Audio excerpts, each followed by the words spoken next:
So moving on to masks. It's one of our favorite topics. What makes a face mask protect you? That very question has been the topic of national debate for the better part of 2 years. For more on this, let's welcome in the CEO of U.S.-made N95 mask company ivWatch, Gary Warren. Gary, welcome to Wake Up America today. Good morning. Thank you for having me. Good morning, Gary. All right, many people believe cloth masks are adequate. Others say they do no good. So as someone who knows the research and works in this field, what should people look for in a face mask? Well, cloth masks do no good. So, the last 2 years has been a great experiment on how wearing the wrong mask doesn't work. So recently, the government, the CDC, has recommended that people, if you can tolerate them, move up to N95s or KN95s. And these are masks that have been worn by construction workers, sanding drywall, sanding body paint, and stuff like that for years. And they've also been used in the medical industry as well.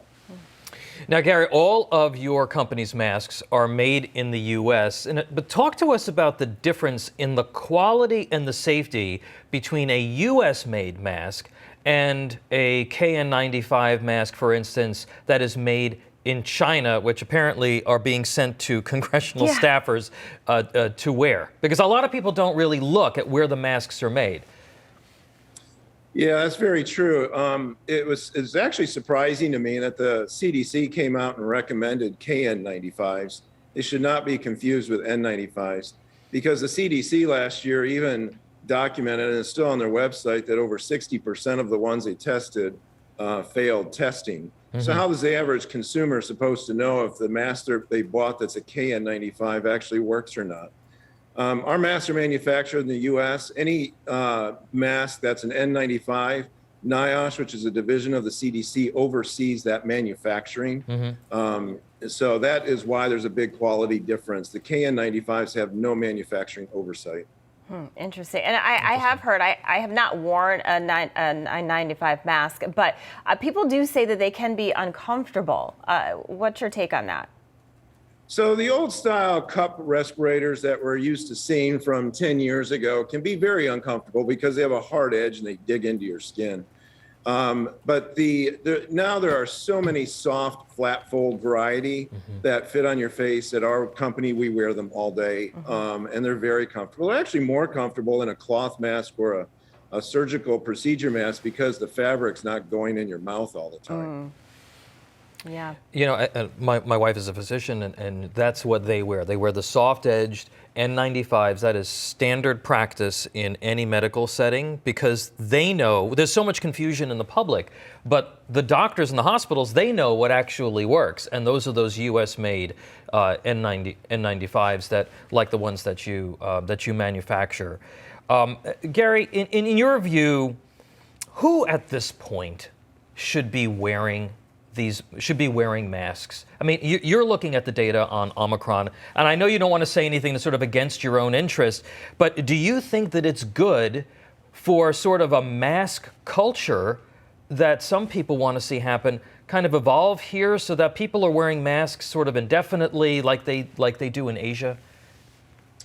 So, it's not against my self-interest. I don't think people should wear. So this is my opinion. I'm probably going to get flamed for this. I don't think people should be wearing masks all the time outside. It just depends on the risk situation that you're in.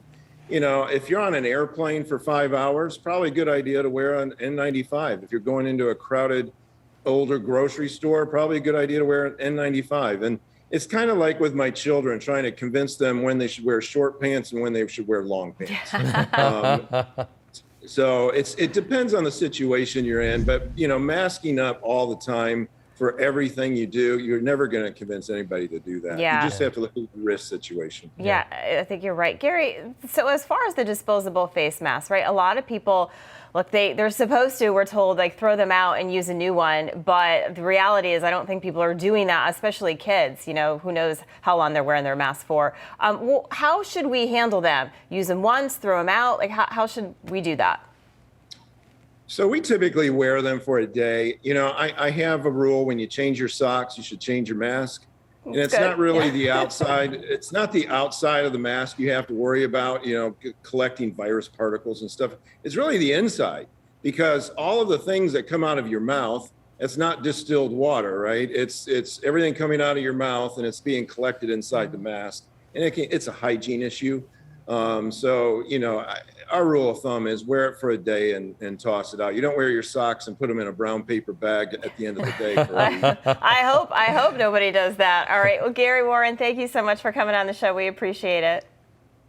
All right. Thank you for having me. Thanks. Plenty more coming up on Wake Up America Weekend. Don't go anywhere.